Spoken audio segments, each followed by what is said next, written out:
conditions, things like barometric pressure, temperature, season, you probably won't see it ever if you don't go out under those conditions and actively look for them. Not that they're uncommon, they're just more likely not to be seen. Whereas the rattlesnakes are at the other end of the spectrum. They're more active. They're out on the surface, on the crawl during the daytime, certain seasons of the year, and they're just more visible and more likely to be seen. Gabrielle, if you can just tap that screen to bring up the picture. It'll come up. There you go. And that brings us down to Aho. Aho, from a habitat point of view, not where we live, but as a habitat overlay, is in a transitional location between the mountains and the valley. To the south and west, you've got the mountains, and to the north and east, you've got the creosote grasslands. So the upshot of that is that Aho supports a pretty great diversity of reptiles and amphibians, whereas if it was either in one or the other, that wouldn't be true. Okay. Aho has fairly high density housing. You look here at the red roof, that's the Rock Church. There's the building we're in, and the aluminum subdivision, and so on. You can kind of work your way around town there. Okay. Most of the construction here is on concrete slab. And the houses are anywhere between 50 and 100 years old on the average, so the concrete slabs have been there for a long time. Enter the burrowing rodents, okay? They're creating habitat under your slab for things that otherwise like to use it. Things like diamondback rattlesnakes, okay? The western diamondback rattlesnake is the most commonly seen large snake in this community. I think with the construction methods being what they were, and the style, it's actually enhanced habitat for the diamondback rattlesnake. There's probably more of them in the community now than there was when this was all native desert, before the first house was built. Just because of the fact that you've got concrete slabs, that provides shelter for them in the wintertime. They go underneath, they hibernate. It also gives them sun and shade contrast with a house sitting on it. They can go out and bask, and they get reflected heat off the side of your house, off your patio. They love outdoor appliances, hot water heaters. They love hose drips in the summertime, outdoor water supply. Very, very adaptable critter. Almost up there with coyotes and javelina in terms of their ability to adapt to our changes to the environment. Most of them are kind of the tan, brown, gray coloration. There's not a whole lot of variability with the diamondbacks. And they all have that black and white striping at the tail, the black and white bands being nearly equal width. And that's key. We'll talk about that more in a little bit. They're basically ranged southwestern half of Arizona, with the exception of the real high mountain ranges. They're not a high elevation snake. This would be the Catalinas over near Tucson. They're not up there on the top. Others are, but you can see otherwise they're throughout Pima County.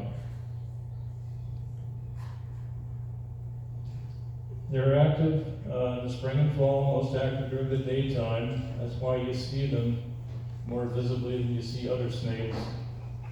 They're most active between about 80 degrees and about 92. That's when you see them. Most of their point A to point B movement is during those temperature ranges. Will you see them when it's in the 60s? Yeah. Will you see them when it's in the hundreds? Yeah. There's different things that cause that, such as disturbance. But most of their activity falls in the range of 80 to 92 degrees, spring and fall. That one's right in front of our place. There's Jody sitting on the front porch watching. Okay. This is Diamondback Diamondback in park mode. The other one is in drive, this one's in park. You can see this animal anytime. This year they were, I got snake calls in December and January this year because we had such a mild winter. Anytime it's in the 80s, they can be out basking. They're not necessarily going to be that active because of their body temperatures dictated by the ambience of the environment. So they can be pretty chill. They may or may not rattle when they're cold. They tend to get more agitated if they're caught out in the open and it's warm and they're warmed up. So they may or may not rattle in the wintertime. They may or may not rattle in the summertime. It depends on the temperature and the exposure and the perception that the snake has of how much danger it's in. Okay? So that's an animal very much typical. We call that the ambush coil that they'll rest in if a rodent happens by. They're in a position to reach out and grab it. Otherwise, that's just how they rest. And you can see this animal any time of the day or night in the park mode. Okay. They have two breeding cycles, spring and fall. Some females come into estrus in the spring, others in the fall. But that's when you see a lot of surface activity, late April, early May for the spring, late September, early October for the fall. And the males are going to be out looking for females, so you'll see a lot of snakes on the crawl, more so during those periods than at other times of the year. When you do see two of them, it's fairly easy to tell the males from the females. Looking again at the black and white portion of the tail, the males tend to have, the males tend to have longer tails and the females are shorter. If you have a female around, you will get a lot of males because they emit pheromones that the males pick up on to track down the females for breeding. Uncanny. And we get a lot of rattlesnakes where we are. I've moved as many as 14 in 1 year out of my place. And it's just unbelievable how many of these animals there are in this community for the reasons I stated earlier. Okay? In May, typically in mid-May, I mean this year we got some 100-degree weather in March. That's pretty unusual. But in May, typically it goes up in the hundreds and stays there all the way through the summer. That's when these guys typically go nocturnal. They're not as active in the day, maybe early mornings and late afternoons, evenings, but more often at night. This is a night shot of a western diamondback crossing the road. Probably a male looking at that long tail. Birthing season is August, September, when they drop their litters. The young ones are about 1 foot long and they have a little button right here on the tip. That doesn't last very long. As soon as they shed their skin, they've got 2, and then again 3. So certainly by November, December, they can have a little string of rattles. But in August, September, they'll just have this little button. And some years there's a lot of babies, and some years there's not. It kind of depends on how much rain did we get, how productive is the range, did they get enough feed before? So if we get a couple of good monsoon years in a row, a year or 2 later, there's a little bit of lag time there, you'll get a big litter drop. We haven't had a good litter drop in a while, probably since 2018 or 19 here. But we will have that year again. Diamondbacks eat mostly warm-blooded prey, birds and small mammals. This one was in my backyard eating a large woodpecker. I just happened to see it. But they're very good at what they do. They're very good at rodent control. If there's ground nesting or ground feeding birds, they're good at that too, obviously. Diamondbacks are masters of filtered sunlight camouflage. And this is where people get into trouble. In the weeds, if you're weeding your yard after a particularly wet year, wasn't this year, but maybe in the future we'll get that year again. Hopefully it'll rain. The 5-headed monster reaches in there. Most people get bit on their fingers or hand or on their forearm, right, Gabrielle? Most bites. It's not from stepping on them like you might think. But most bites come from putting your hands in sight unseen places. And that's where you have to be really careful. If you're going to do weeding, take a pole and knock around in the weeds to make sure there's not something hiding in there before you start. And always be on the lookout for where you're putting your hands. Make sure you can see. If you're in your shed or in your garage, and you're reaching around something, be careful. Just have that situational awareness about yourself to know that there could be something else lurking back there. And rattlesnake bites here are fairly uncommon, given the numbers that are in the community. They're not that common. There's little periods of where there's one or two, and then there's long periods without any, and then there's another rash of maybe one or two or three. We'll talk about first aid and so forth, more at the end. But just awareness that they're not everywhere, but they could be anywhere. They could show up anywhere, anytime, day or night. One of the more common scenarios for getting into trouble is rattlesnakes caught in fencing. I've had to extract quite a few rattlesnakes caught, especially in the plastic fencing that the gardeners use. This is a chicken coop that the community garden used to operate back, 10 or 12, 15 years ago. Rattlesnake was caught in chicken wire. It's always a two-person job. We've got a friend here that got bit trying to extract a rattlesnake out of fencing by himself. He got bit on the hand. I'm not going to mention any names. You probably know the scenario. But that's an easy opportunity to get a nasty bite because the animal's already stressed. It's restrained. It's trying to get free, and somebody's messing with it. So it's a two-person job when you get a snake caught in fencing like that. So that's the western diamondback. Most common big snake sighted in Ajo. The most dangerous from a venom toxicity point of view is the Mojave rattlesnake. And the Mojave rattlesnake looks similar, but it's got white dominant banding on its tail. The white bands are wider than the black. That's a real good diagnostic. And you may not ever get close enough to see that. You may, depending on your tolerance for being around rattlesnakes, it's a rattlesnake. I don't care. I'm calling somebody to come get it. But we're talking about the Mojave rattlesnake. It has pretty similar range characteristics to the diamondback, the southwestern half of the state. It's not in the higher elevations. This is the Guadalquivir here, the Catalinas, and the Santa Rita's down here in southern Pima County. Otherwise, it's everywhere, just like the diamondback. The typical habitat of the Mojave is out in the creosote bushy grasslands. It's more of an open land snake. It's more of a grassland animal than the diamondback. The diamondback's more prevalent up here on the Bajada and in the foothills. But that's typical Mojave rattlesnake habitat right there. What that means in Ajo, this is a shot from basically the Olson's intersection looking north down 85. You can see how the land kind of drops off right there north of Briggs. Land drops away. You get down into the lower elevations, down towards Hayward, it's down towards 1,500 feet out there, compared with Rocaya and Rosedale, which is 1,900 feet. So there's about a 400-foot difference from one end of town to the other. But you're getting into Mojave habitat up around Schwartz, Keener, Nelson. They're getting more prevalent in the population out that way.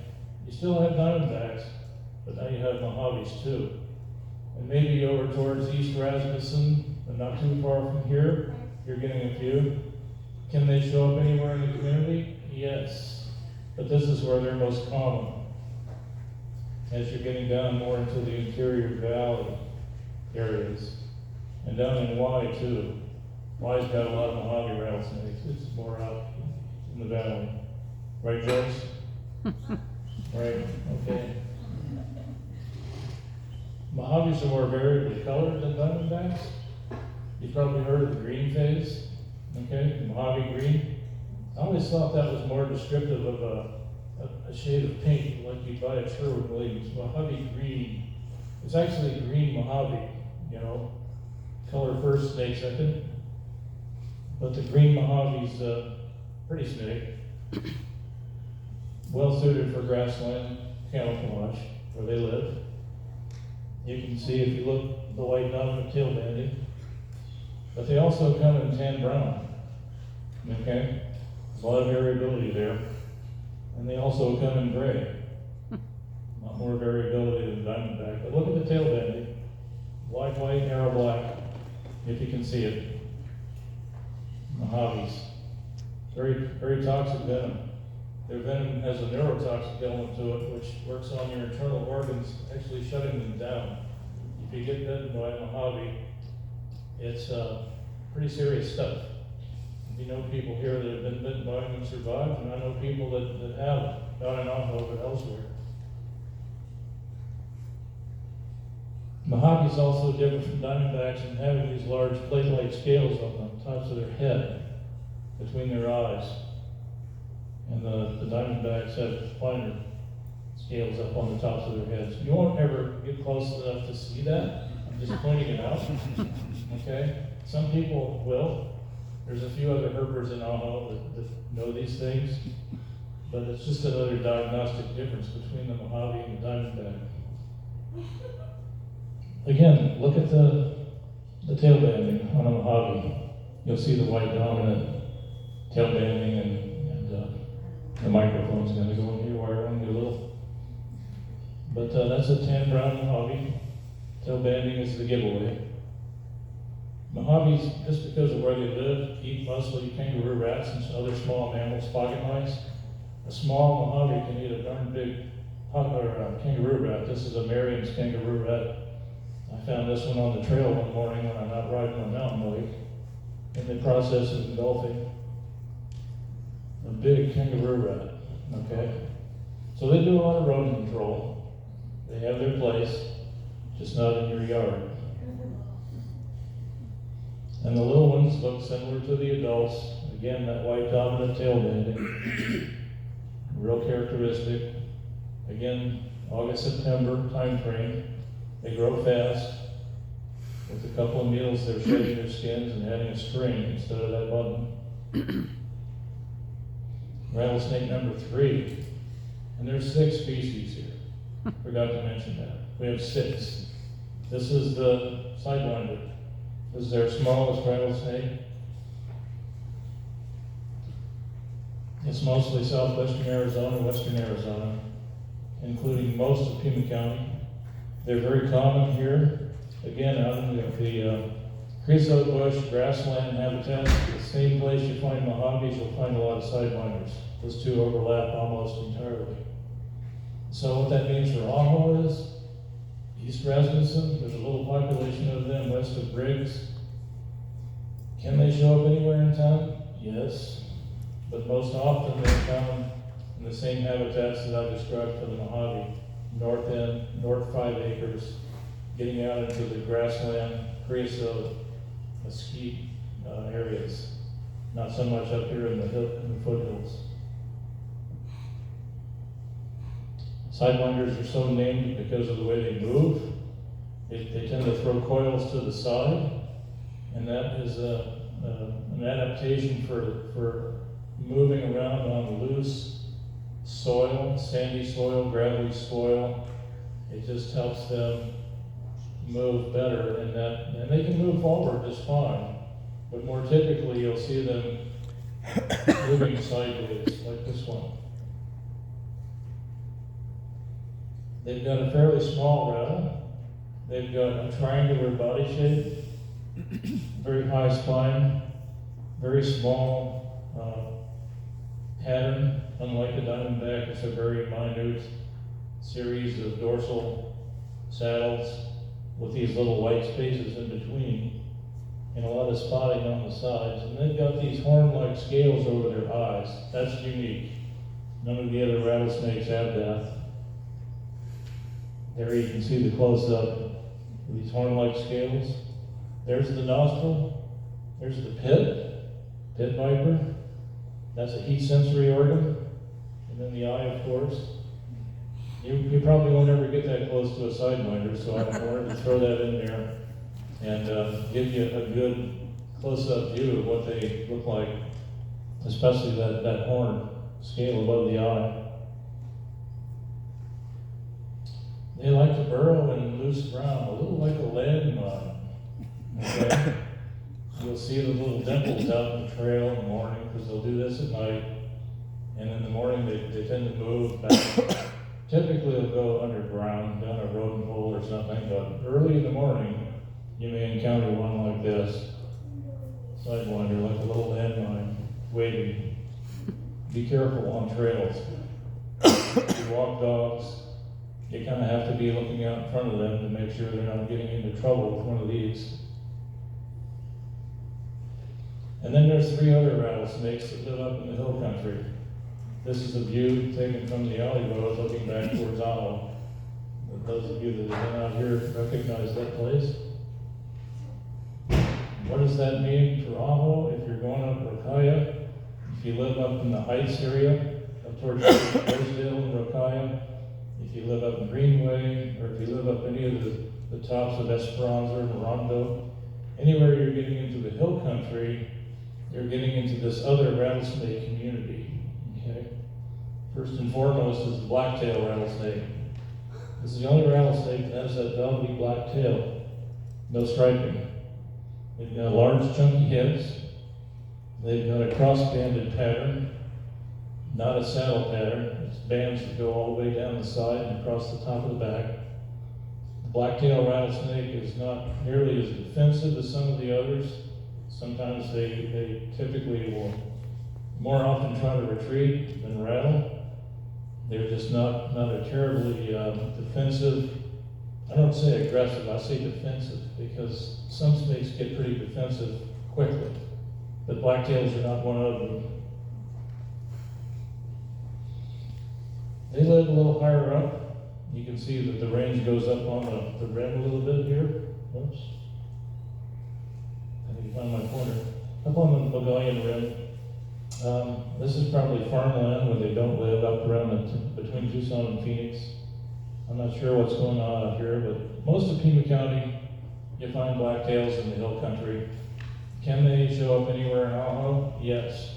I got one on Briggs one year, and it really surprised me that they were that far from the hill country, but like I said, I mean, these things can show up in really unsuspecting places anytime. Here's the Briggs animal. I got a snake call. I thought, okay, it's fairly close to where I live. I know what it is. I got up there, a total surprise, a blacktail. You can see the velvety blacktail here, and kind of a gold tan pattern, the cross bands, large head. And they also come in olive drab green. And a lot of people will see that green color and automatically assume, oh, it's a Mojave. But the tail, again, the black gives it away. Mojaves have that nice black and white banding. Up at the top of Esperanza, where you live, yeah, I mean, you might see these up there in your backyard because you're in the hill country up there. Okay, blacktail rattlesnake. Rattlesnake number 5 is the tiger rattlesnake, another hill country animal. These are fairly small, a little bigger than a sidewinder, but not large, and they're known for having a fairly small head and a large rattle and a pretty strong banding pattern from head to tail, very distinct.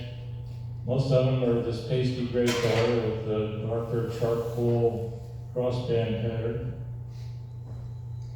Small head, large rattle. South central Arizona. But as you see, most of Pima County is in that range.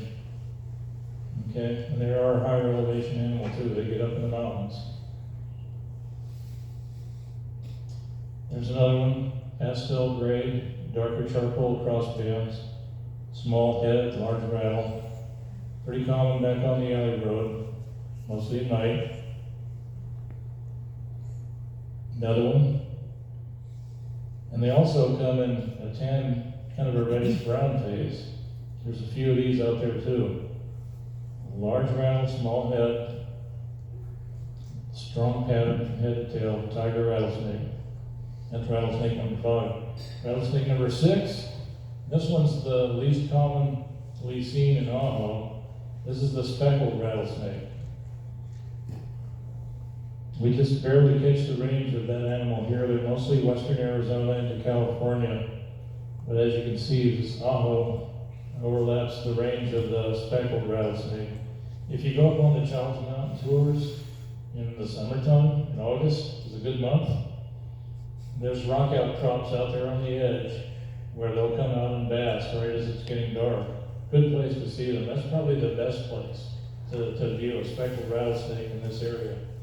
There's a couple of records of them showing up in town, but they're not very common. We see them down here in the community. They're also the most variably colored of the rattlesnakes.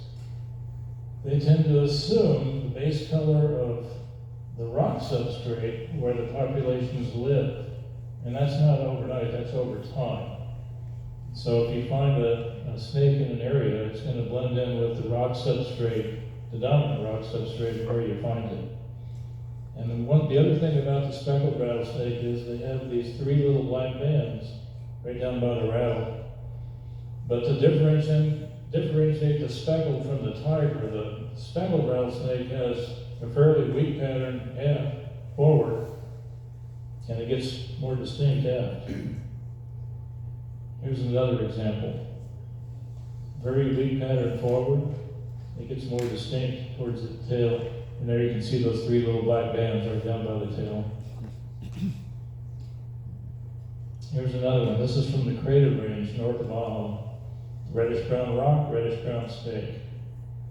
Okay? You can't see the tail on that one, and you may not, depending on how they're coiled.